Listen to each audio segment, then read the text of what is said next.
2018 season is now over, and we have two new world champions in the form of Jorge Prado in MX2 and Jeffrey Herlings, who clinched his first MXGP title. So, take a seat and listen to the story of how they both realised their dreams.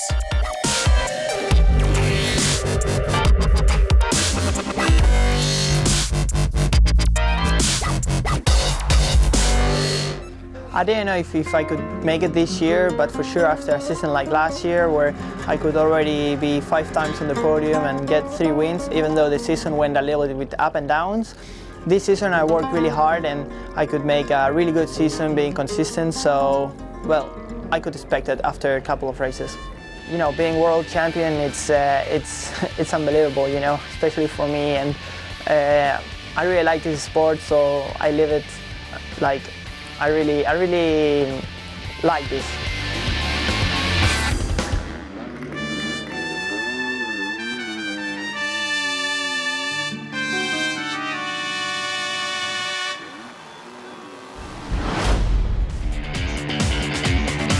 To get the world title this year against Tony Cairoli was really not easy. You know, we really had to work hard and step up our game, and we had to really fight for it. You know, even the results maybe don't show it because I've won so many races until now. It's really, I had to dig deep and you know, really bite through it. So it's been a tough year. We had to work hard, I think, and but to come out on top, that's the only thing that counts.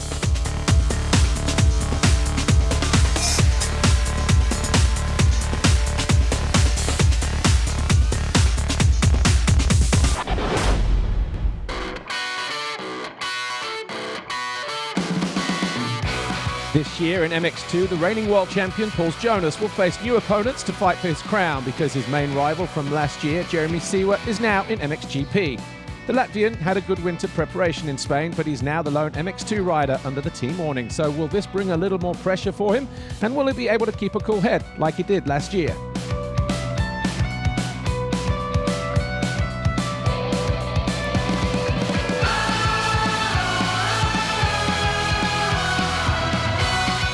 After finishing 7th last year in MX2, Jorge Prado will no doubt be one of the riders to watch. After his fantastic debut in MX2 in Assen 2 years ago, the young Spanish starlet never ceased to impress, and this season he'll have nothing less than 9-time world champion Tony Cairoli as a role model, as he shares the team awning with the Sicilian. Rockstar Energy Husqvarna Factory Racing remains the same, with Thomas Kjær-Olsen and Thomas Covington, who finished 3rd and 4th respectively last year. After his GP win in Latvia, Thomas Kjær-Olsen will want to land more podiums, and maybe even the title, whilst his teammate Covington, who won the final GP of last year, has recovered from knee surgery over the winter and is ready to fight again. During the winter break, a new team was formed and will be known as Honda 114 Motorsports, with Livia Lancelo as team manager. As teammates last year, Hunter Lawrence and Bas Vossen swapped yellow for red, and they seem to have adapted really quickly to their Hondas during this off-season as they take on this new challenge. Jed Beaton was another rider who impressed last year, and he will join the unlucky Adam Sterry, who missed most of last season due to a knee injury. And for 2018, they ride for F&H Kawasaki Racing Team.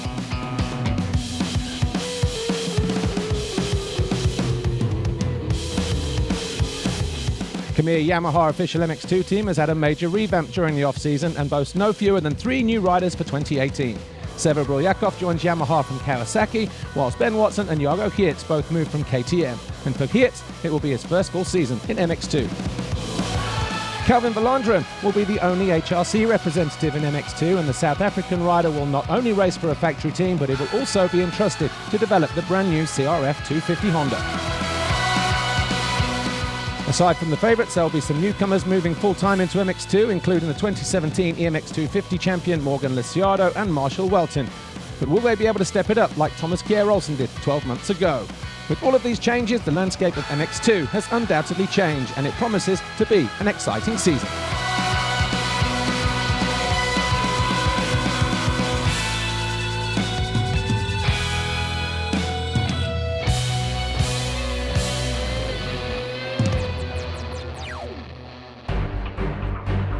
Coming into the first run in Argentina, I couldn't say I was 100% ready because I started riding 2 weeks before this race on the bike. And coming to Argentina, my goal was to stay inside the top 5, top 10, get some points and get out of this race safe. This was the most important thing.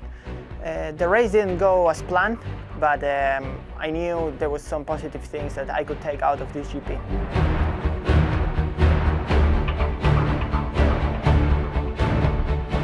Valkenswaard, it's a track that I really like. It's more soft. This year was really cold, so this is also hard for many riders because we are not used to go riding when it's that cold as this year Valkenswaard. And it was a GP that I really enjoyed. It was the first GP of the season where I was close for winning, almost made it, finishing 2 times second behind Pauls, really close to him, both motos. So in that point, I thought that yeah, this season can be interesting.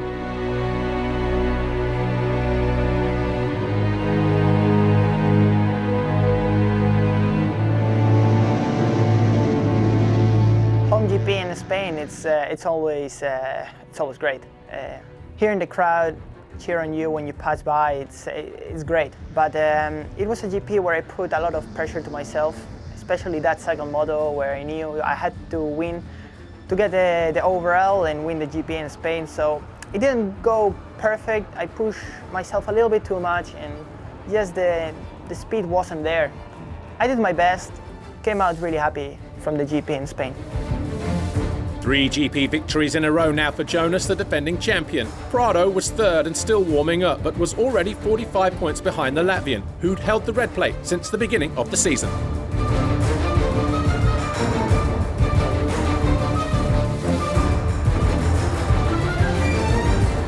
Yeah, Trento was a GP that I was really waiting for. I got there my first win last year, and it's a great atmosphere as well. Racing in front of the Italian fans, especially having an Italian team behind me, and it was a GP where I was coming knowing that here I can do small change in the championship, and I did. I won the GP again, 1 more year, and I was really happy.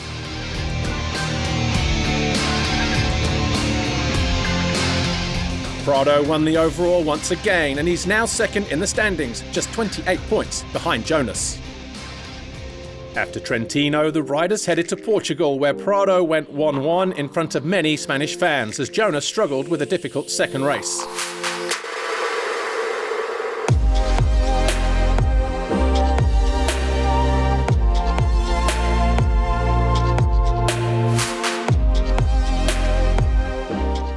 It's a track that's pretty special. This year I had a great battle with Pauls. The battle is now officially on between the 2 KTM boys. 3 wins for Jonas, 2 for Prado, and only 14 points apart as they arrived here in Russia. Last moto, I came really close in the last lap, almost beat him, so 2 times second in Orleans. Happy about that and moving on.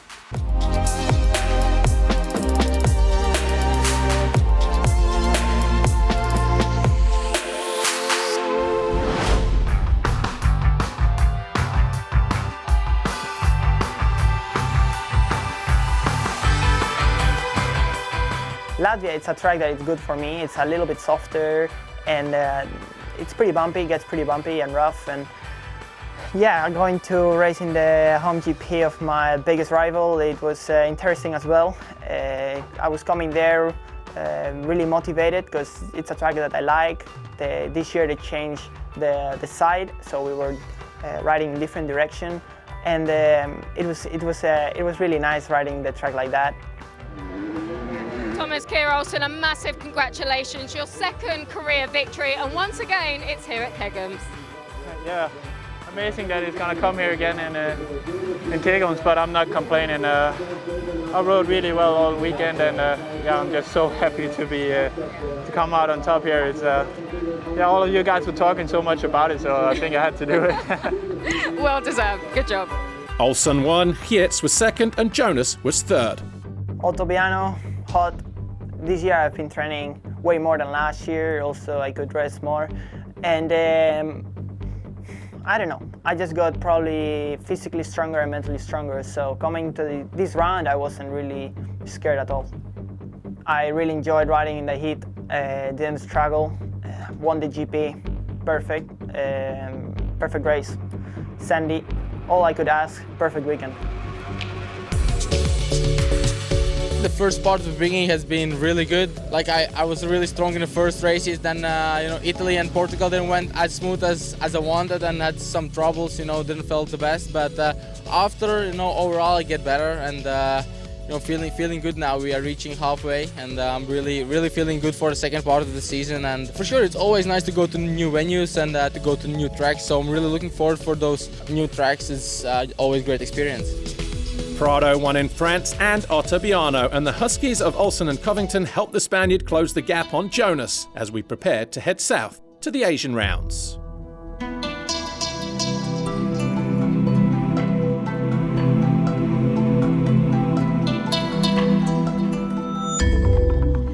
Everyone, we have just arrived here in Indonesia, no less than 13,555 kilometers east from our last GP in Italy.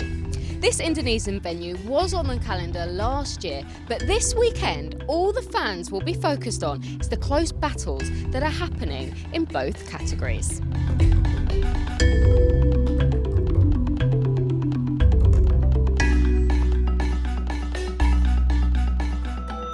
Over the past few weeks, Prado in MX2 has had some solid results, breaking down that gap between himself and Jonas to just 9 points.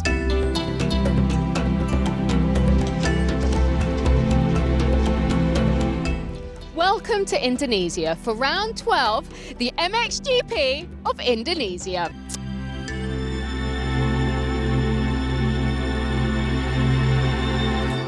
It's not my favorite to race in the other side of the world. I like more to race in Europe, but it's a world championship, so you also need to go to different places. And Indonesia, it's really special.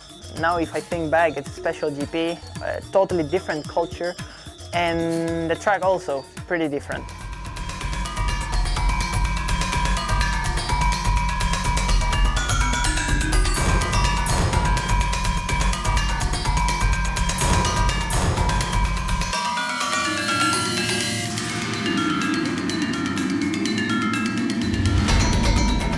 On a rapidly drying track, Calvin Verlandren took his first ever foxhole shot for Team HRC. And behind him, the two KTMs again of Jonas and Prado. Prado, though, found his way past Jonas. And the Latvian's race then started to fall apart. First, Watson would go through on his Khmer Yamaha. Then, the 46 of Puchis on the LRT KTM.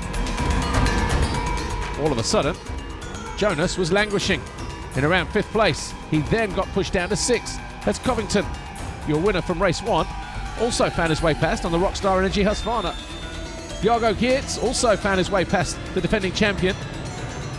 That move put the Belgian into 6th. Jonas would eventually come home in 7th. He needed favours, and he got one from Ben Watson, who found his way past Prado to give him back 2 more vital championship points. Watson was up to 2nd. But the Spaniard did not go down without a fight, and it took almost a full lap for Watson to eventually make the pass stick. Verlandren, though, was in a class of his own.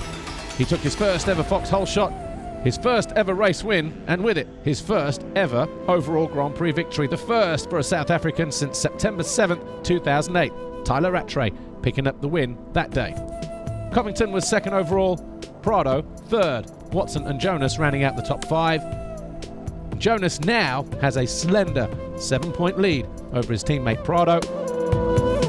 The Spaniard picking up 2 points. A mixture of emotions on the podium. Verlandren happy with his win, Covington knowing he should have done better, and Prado pleased that he's got that gap down to 7 as we head to round 13.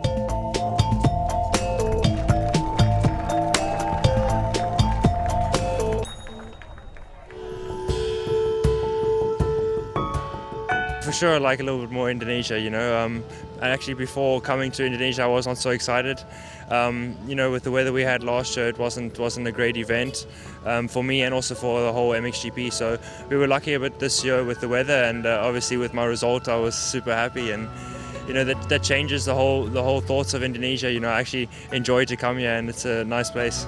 it came pretty easy to me. I'm not saying that it was easy. It wasn't easy. I was almost dying inside my head, you know, everything going through my head. But it was a great feeling for me to get across the finish line in first place and to win. It's unbelievable.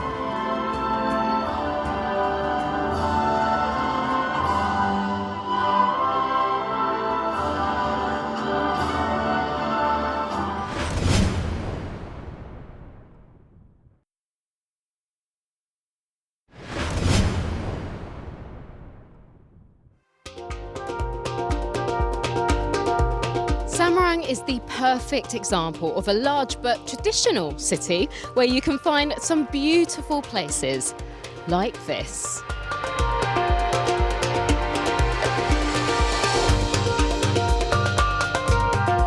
Semarang, new track, new place, totally different than the first round in Indonesia. A track way different than we are used to ride, where everything is bigger, just wider, bigger. But it was fun to ride. It was a really hard-packed track.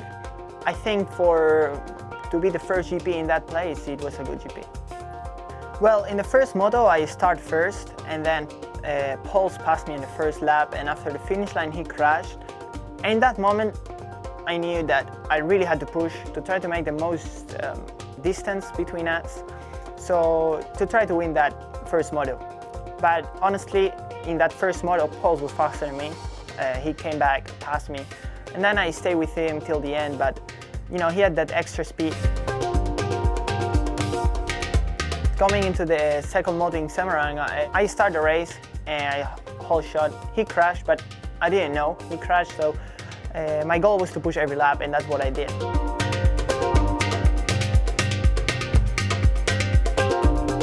Prado and Jonas left Semarang on the same points, and there was another podium for Vlaanderen, who this time finished third. The defending champion, Pauls Jonas, still had the red plate by virtue of his race win count, but all that was about to change.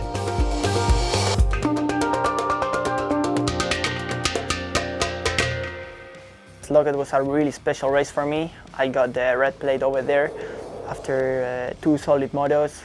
Could also get the overall, so it was a special weekend as well. A really hard-packed track where I was coming, and I thought that I could do a good race because when I was living in Spain, I used to ride in a track pretty similar to Locket, so I was really motivated for this GP.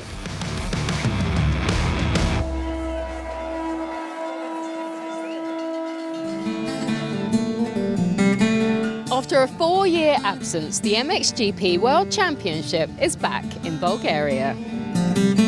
In MX2, Prado finished the round in Switzerland with the same 28-point lead as when he arrived. He has the points advantage, but Jonas rode this track back in 2012 for the FIM Junior World Championship, so maybe this could work in his favour and keep the current title defender in the championship fight.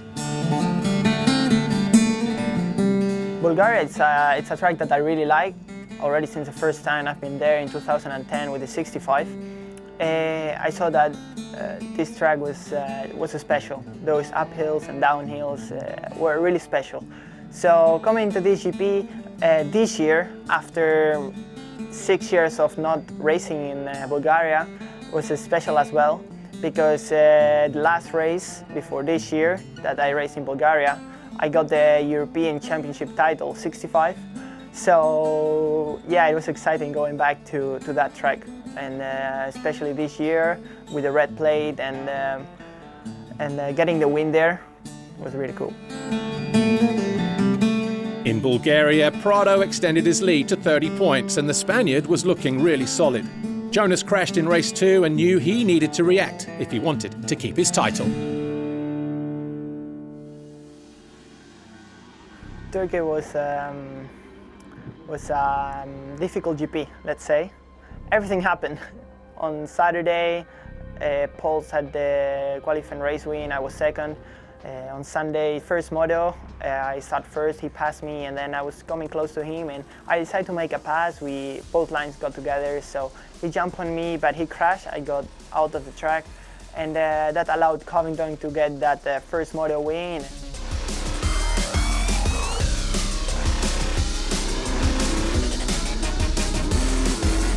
second moto I just didn't ride good. It was no confidence with the track, and it was really difficult moto. I would say the most difficult moto of the year. Just not riding confident and not feeling good. But came out of the GP safe and with the red plates, so it was good at the end. Covington pushed too hard in race 2 and crashed. Jonas won the race, but Covington won his first and only GP of the year.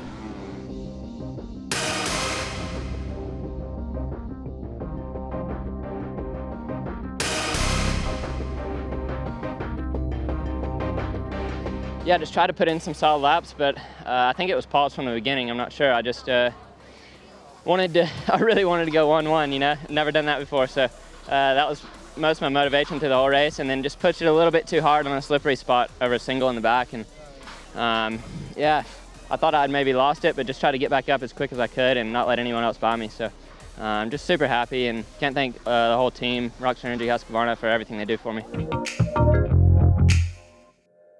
For the final round of the 2018 MXGP campaign, 250 people worked with 25,000 cubic meters of soil to prep a brand new track for everyone.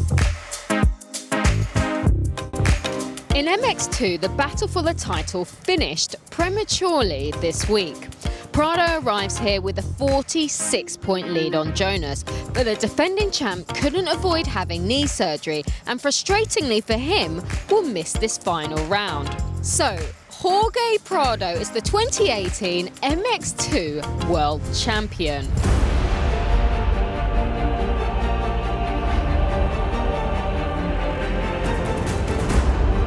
I was really happy when they told me, you're the new world champion.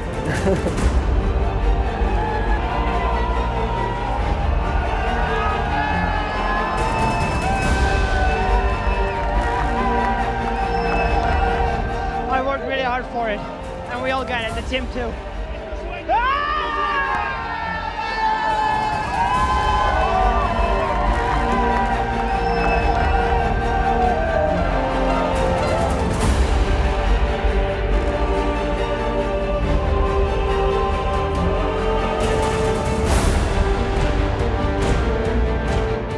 Yeah, next year I will stay in the MX2 class and for sure try to win again. Get the title again. It's not difficult, but no, it's really difficult.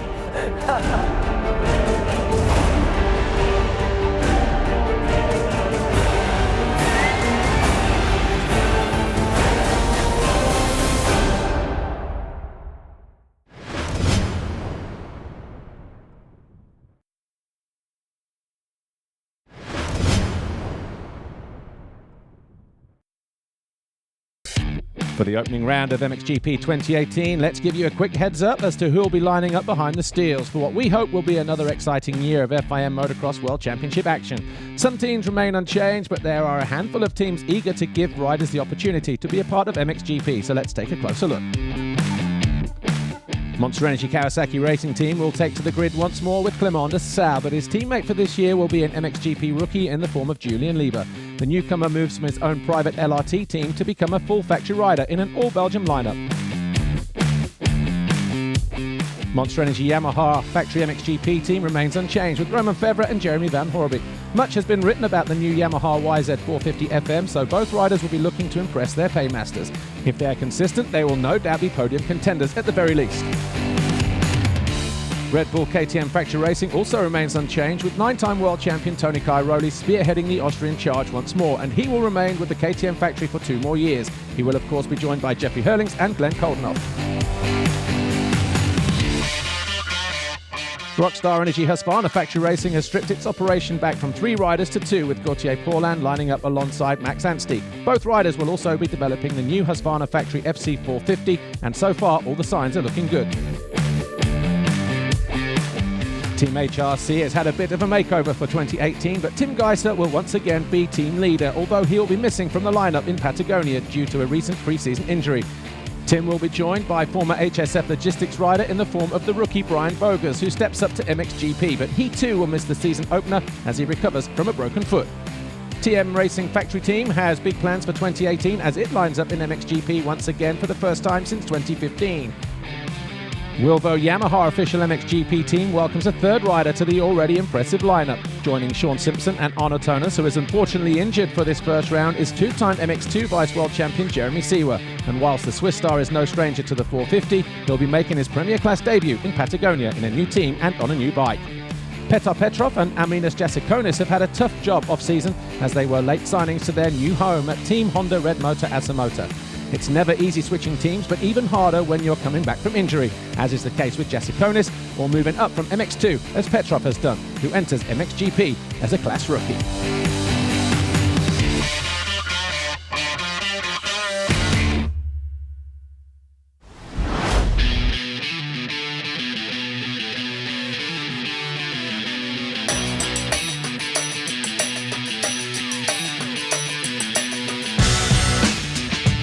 It was a very intense first race, Argentina coming there, high expectations, everybody was waiting for the fight. Herlings vs Cairoli, runner-up in the championship the year before against the world champ, and it was tough because I had two not so good starts, but I fought my way through. In the first moto was battling with Tony for almost the full moto, but just couldn't get past him. And then in the second moto, I've been coming through the pack. I won the GP on the last lap. I fought my way all the way back to Tony, and then I had only one or maybe two laps to pass him, and that's what I did. So to start off the season with a win was very important, and especially the way how it happened. So to come out there with a GP win was pretty intense, and it was nice. It was a good feeling also because the next GP was in Valkenswaard at my home.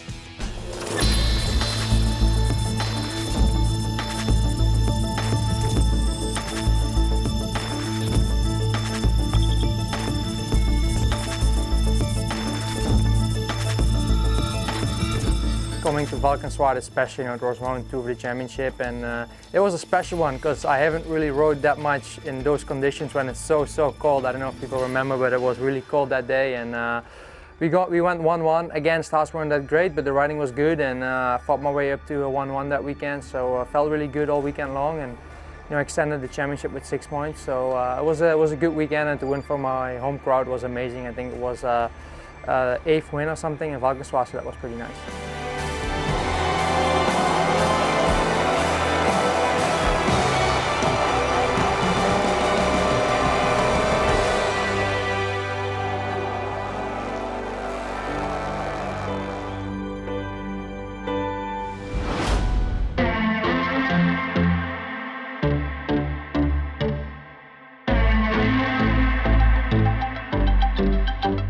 Obviously, coming to Red Sand, I had high expectations to go out and win there because I was there a lot in the winter times, and I was hoping to go there for the win. But I had 2 bad starts again out there, and that's what made it really difficult for me. It was not a great GP, but we still went 2-2. We lost the red plate there. It was the only race when we lost it for the whole year. But it is what it is, and I think to win the championship, you need to be good on the bad days as well, and that was not a perfect day for me.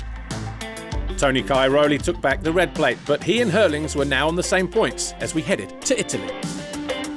Arco di Trento was really good, round 4 of the championship. We went in there, didn't know what to expect. Tony's home race, going into the Lions Den, let's say. And we found some things in the weeks before with the starts, and I think that was really one of the key points. And there I blasted my first hole shot, I think, in Moto 1. Also second moto I had a really good start.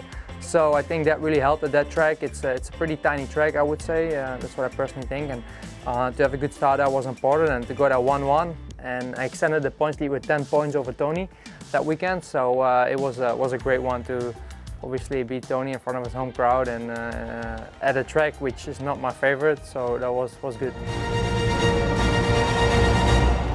Unfortunately, Tony Cairoli could not replicate this performance from last year. He finished 3rd behind Asal and was still on the podium. Herlings took back the red plate and left Italy with a 10-point lead over the Sicilian.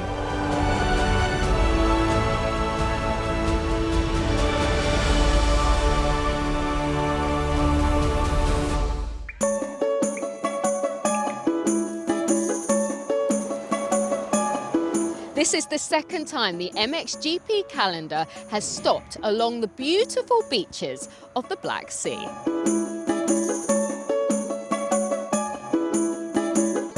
In MxGP, De Sal won last year's overall and I'm sure would like to take back his third place in the championship standings after suffering a mechanical issue in Portugal. Since the beginning of the season, the Kawasaki rider has shown good pace, which could disturb once again the battle up front between the two KTMs of Cairoli and Herlings. Welcome to Olionok for the 6th round of the FIM Motocross World Championship, the MxGP of Russia.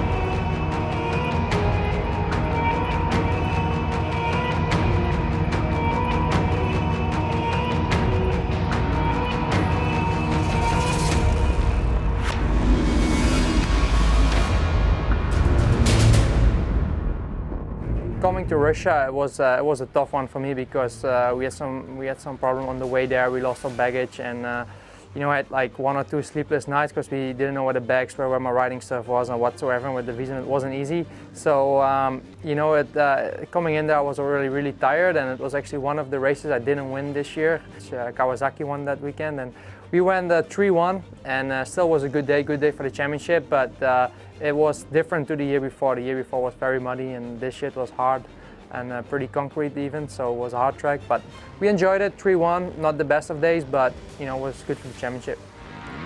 Gauthier Paulin made a great start, but so too did Clément de Sal. He quickly moved past the Frenchman and the Dutchman, Jeffrey Herlings, to take over second. He then went after Tony Cairoli, made the move for the lead at the top of the hill, and from there, the Kawasaki rider never looked back. He was in a class of his own this weekend. He went on to win the race, and with it, he took the overall Grand Prix victory as well, which turned out to be the only non-KTM victory of the season. Of course, it went the way of Kawasaki in that green corner of Japan. Despite their efforts, Tony Cairoli and Jeffrey Herlings had no match for the Belgian this weekend, when once again, the consistency and the experience of the Belgian really paid off here in Russia. The podium this weekend was Clément de Sal, Jeffrey Herlings took second, and Tony Cairoli had to be content with third. Herlings still had the red plate with a 23-point lead over Cairoli, but despite his win, de Sal, who was now back up to third, was already 74 points behind the leader.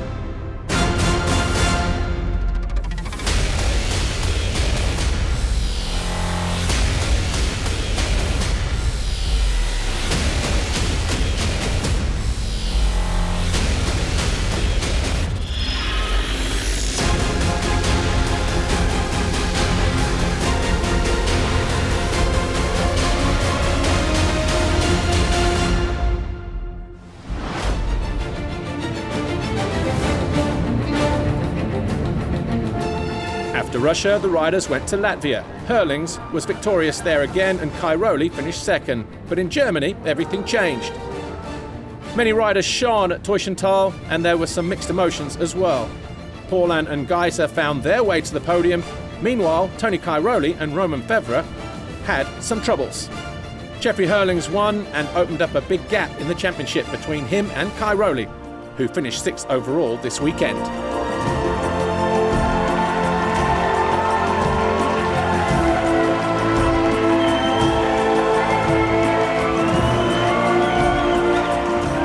What a fantastic weekend we had here in Germany. The track and the weather were absolutely perfect to host this GP.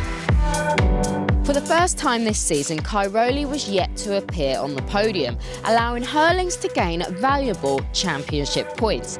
He now has a 48-point lead. Geiser also appears to be back on the pace with a second podium this season.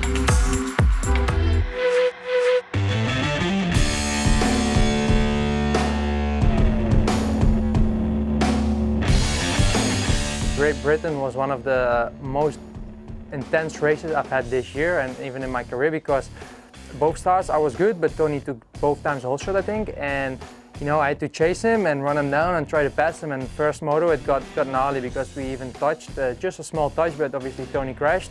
And I managed to win the first moto, and second moto again, I passed Tony on the last lap.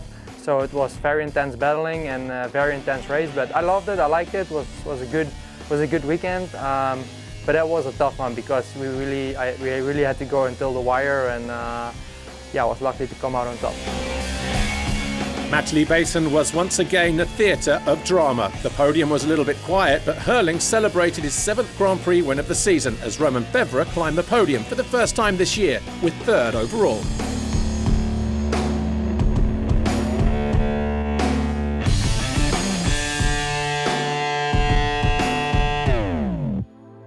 It was a gamble, France. The first moto start, you know, parked the bike all the way up to the side and outside gate, and everybody was like, what's he doing? And then I really nailed the whole shot, so I was like, when I pulled off, I was like, whew. The same feeling as when I won the challenge, like, okay, I took a gamble and, you know, I won the gamble. So, and again, great weekend, went 1-1. On a track, you know, which is pretty tough for a Dutch guy, you know, so much stones and hardpack and up and down and whatsoever. So for a Dutch guy to go to that track is always a little bit difficult, but to go there and go 1-1 was amazing. Very unfortunate in that week after I broke the collarbone, but yeah, going back to the race was good.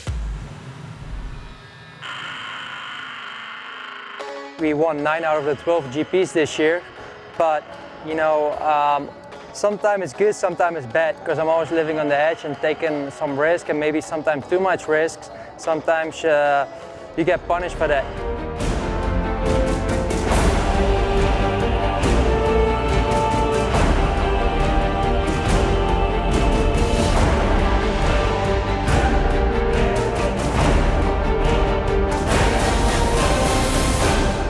With no Jeffrey Herlings lining up in MxGP due to a broken collarbone, all eyes were on the home hero, the 222 of Tony Cairoli, and he did not disappoint as he crossed the foxhole shot line for the 12th time this season.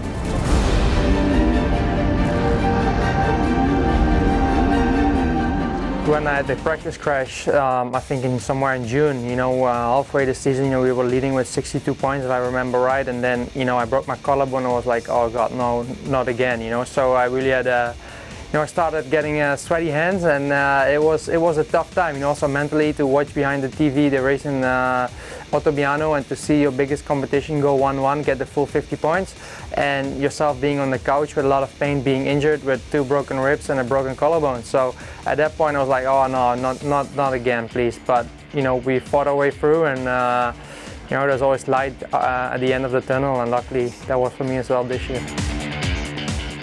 You know, I've given everything to the sport all my life, you know, to just try to win this MXGP World Championship. It's my main goal in life at the moment, and it's going to be very difficult. You know, I have one guy against me, which is 9-time world champ and a top athlete and a top rider, so it's going to be very tough. And to win this battle, you know I need to be 110% focused, trying to do everything I possibly can to achieve this goal. It would be amazing to win against Tony Cairoli, the man for the last 10-15 years, you know. He's on his best he's probably ever was. So if I can beat him straight up now in a direct fight, you know, for the championship, that will be unbelievable, and anything can happen. You see with the collarbone, you know, I was leading by over 60 points, and in one weekend, boom, it was only 12 points left. So it's, at the moment, I would say 50% chance. It's normally going to be either me or either him, if we don't get injured anymore at least. So it's going to be a long 3 more months.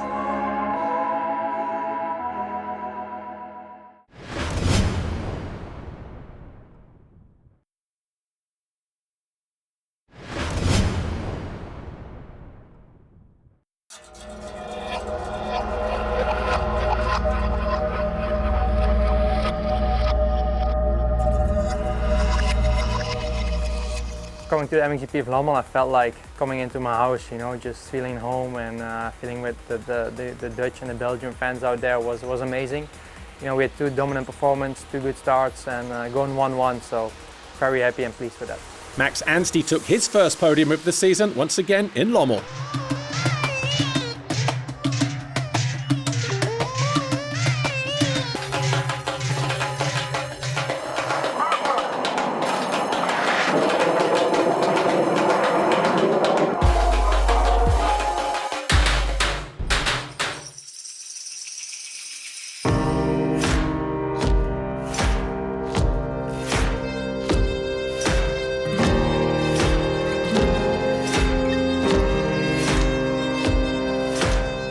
come to MxGP Switzerland, I knew what to expect. It's a nice track. It's a track where they built for just the race, and I like it. You know, obviously they did good preparation, and it's a fun layout.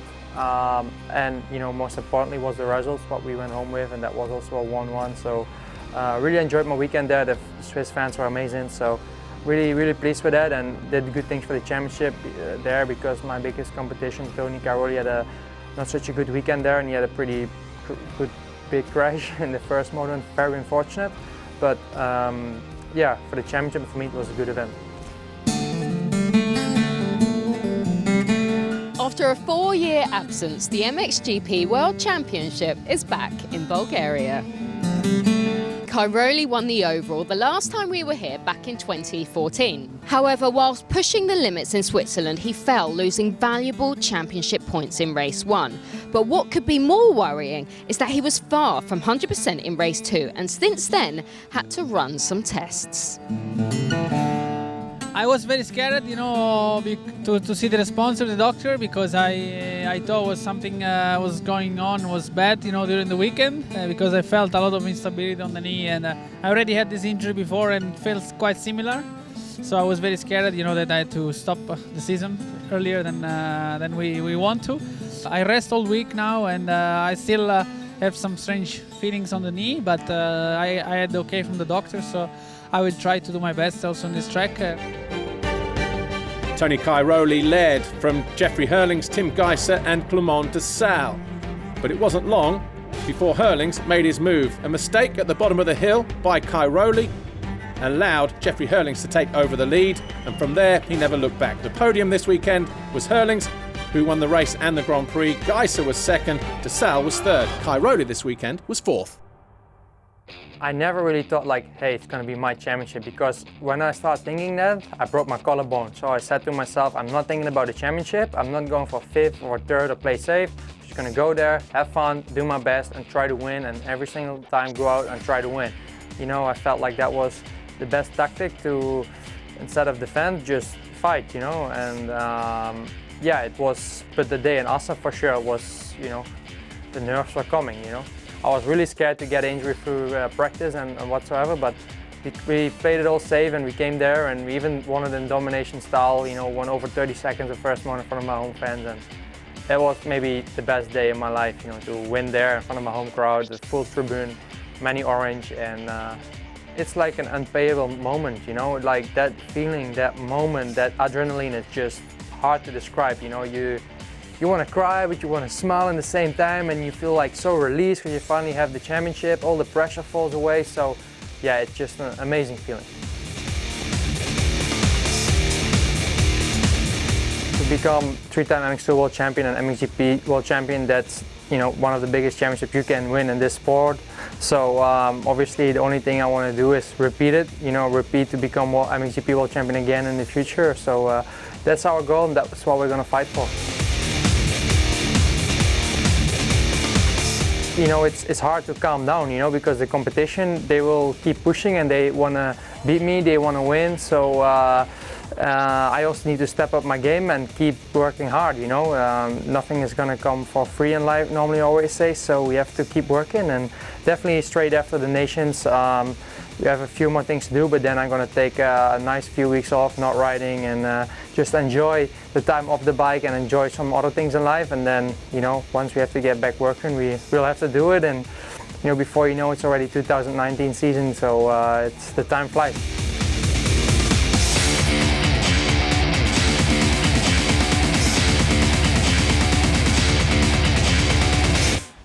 What an incredible 2018 season we've had this year, and also a brilliant final round here in Imola.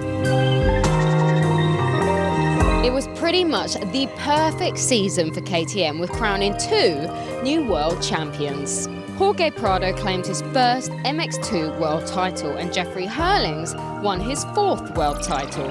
He now has 3 in MX2, and after being a runner-up last season, has reached his ultimate goal with his very first MXGP world title.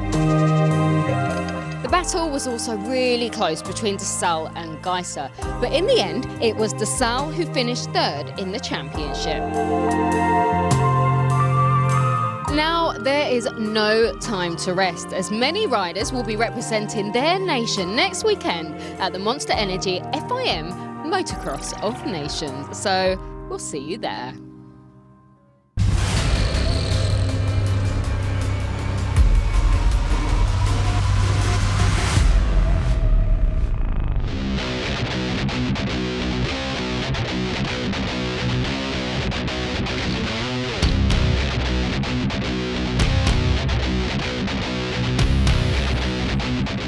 As the riders charged downhill into turn 1 for race 1, it was a fantastic start for Jorge Prado on the MX2 machine. Tony Cairoli grabbed the lead but fell on the exit of the turn and handed the foxhole shot to Jeffrey Herlings. But he too would fall just a few corners later and hand the advantage to Prado. Herlings, though, was soon back in his stride, made a move on Lawrence and then Colton Faciotti of Canada to move back into third. Meanwhile, Eli Tomac found his way past his teammate Aaron Plessinger for ninth, but Plessinger then fell a few corners later. After his poor start, Tony Cairoli found a way past Calvin Verlanderen of the Netherlands to move into 11th, but it was a difficult race for the Dutchman. And after several attempts, Herlings eventually made his way past Gauthier Paulin to go second, and then went after Prado for the lead. As they went down past pit lane, Herlings eventually put the squeeze on the young Spaniard. That pass was for the lead. Dylan Ferrandis was having a fantastic race for France in 6th, but then he got passed by De Salle from Belgium just after the halfway mark. De Salle almost fell whilst taking off his goggles, and Tommy Searle was out due to a mechanical from 4th. Ferrandis eventually took 7th, Cairoli came home 6th, De Salle 5th, America's Tomac eventually came home in 4th place. Herlings, though, won race 1. Paulin was 2nd, Prado of Spain was 3rd.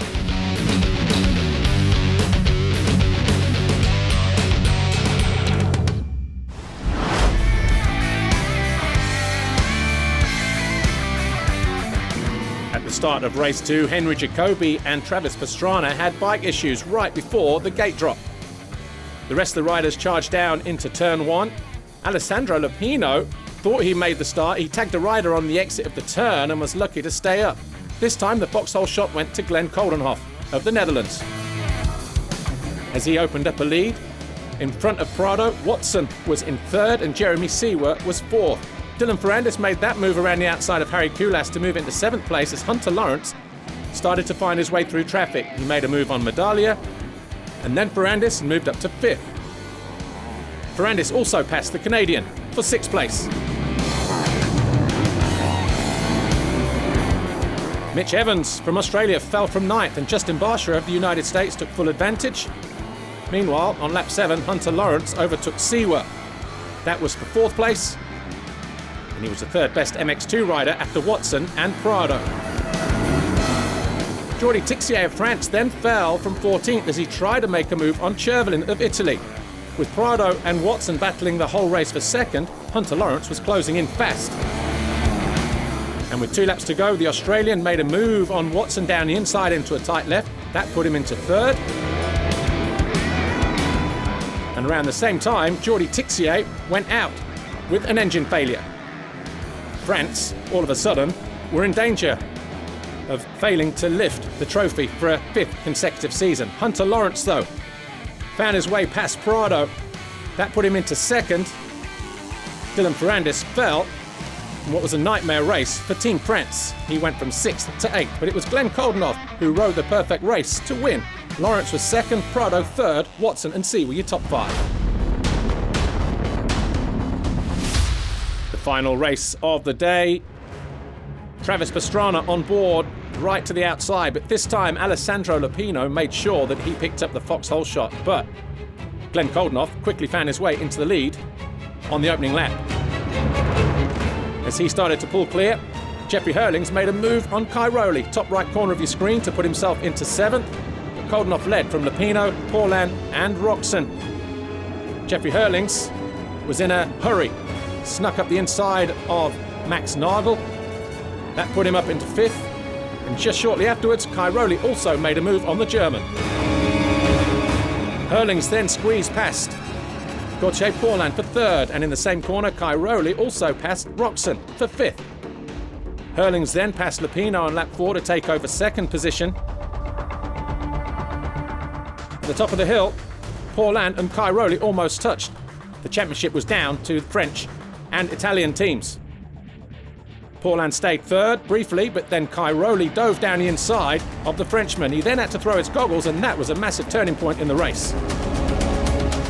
He made a slight mistake on the inside, and Cairoli was then passed by Nagel and Prado.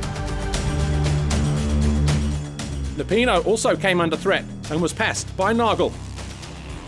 But then he fell just a few corners later out of this left, handing the advantage back to Lupino and Prado, who then went past the Italian over on the far side of the circuit and put himself in a commanding lead over the Italians.